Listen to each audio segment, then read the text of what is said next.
मिला हूँ, उनमें एक ऐसे व्यक्ति हैं जिनसे मैंने बात की है लेकिन उनका इंटरव्यू नहीं लिया है। मैं अब तक जितने लोगों से भी मिला हूँ, उनमें सबसे शानदार लीडर एक किंग हैं। वो हैं एमबीजेड, अबू धाबी के शेख मोहम्मद, जो मुस्लिम हैं। मैं डेफ़िनेटली मुसलमान नहीं हूँ।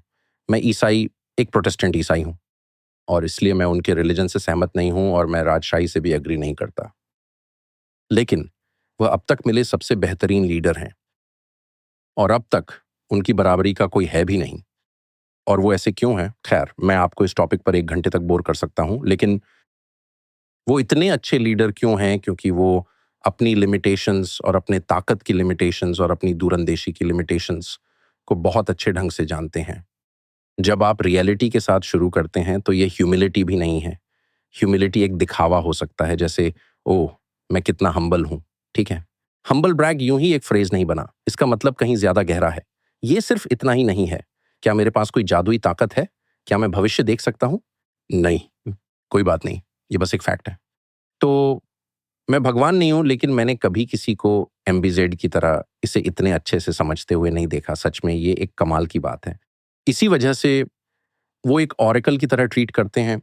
मुझे नहीं लगता कि लोगों को पता है कि दुनिया भर के लीडर, उनके घर और महल उनकी सलाह लेने के लिए रेगुलर आते रहते हैं। मुझे नहीं लगता कि इसका कोई समानांतर उदाहरण है। मैं इसे ज़्यादा बढ़ा-चढ़ा कर नहीं कहना चाहता, लेकिन सच कहूँ तो ये कुछ हद तक सलोमन के द्वार जैसा है, जहाँ दुनिया भर से लोग उनकी राय जानने के लिए आते थे। अब वे ऐसा कैसे कर पाते हैं? क्योंकि अब्बू धाबी की सेना बेहद शक्तिशाली है। मेरा मतलब है, वो अमीर है, इतने सारे तेल और गैस के कुएँ हैं। लेकिन आप जानते ही हैं, इस तरह की चीज़ें तो बहुत से देशों के पास हैं, जैसे कनाडा। समझ रहे हैं? कोई भी ओटावा, तहवा में जस्टिन ट्रूडो से कुछ पूछने नहीं आ रहा है कि वह क्या सोचते हैं। नहीं, ये ह्यूमिलिटी है। यहीं से विज़डम पिक्चर में आती है।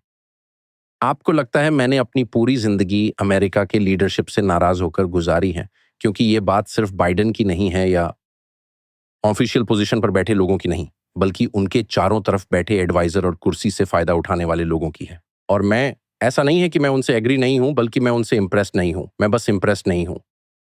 वे इतने कैपेबल नहीं हैं, है ना? तो यही मैं निक्की हेली के बारे में कह रहा था। मुझे नहीं लगता कि निक्की हेली दुनिया की सबसे बुरी इंसान है।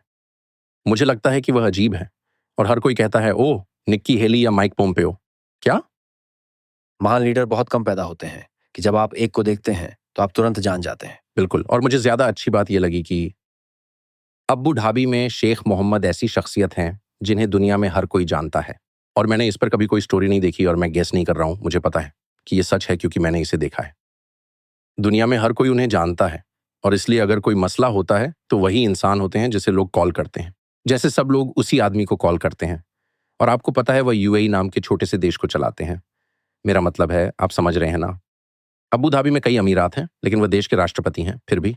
और उनके पास बहुत सारी एनर्जी है और बहुत सारी दौलत और भी बहुत कुछ। और दुबई में बहुत अच्छी रियल एस्टेट और रेस्तरां हैं।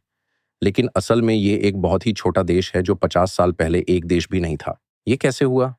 केवल उनकी ह्यूमिलिटी और उस ह्यूमिलिटी से पैदा होने वाली विज़डम के दम पर। बस इतनी सी बात है।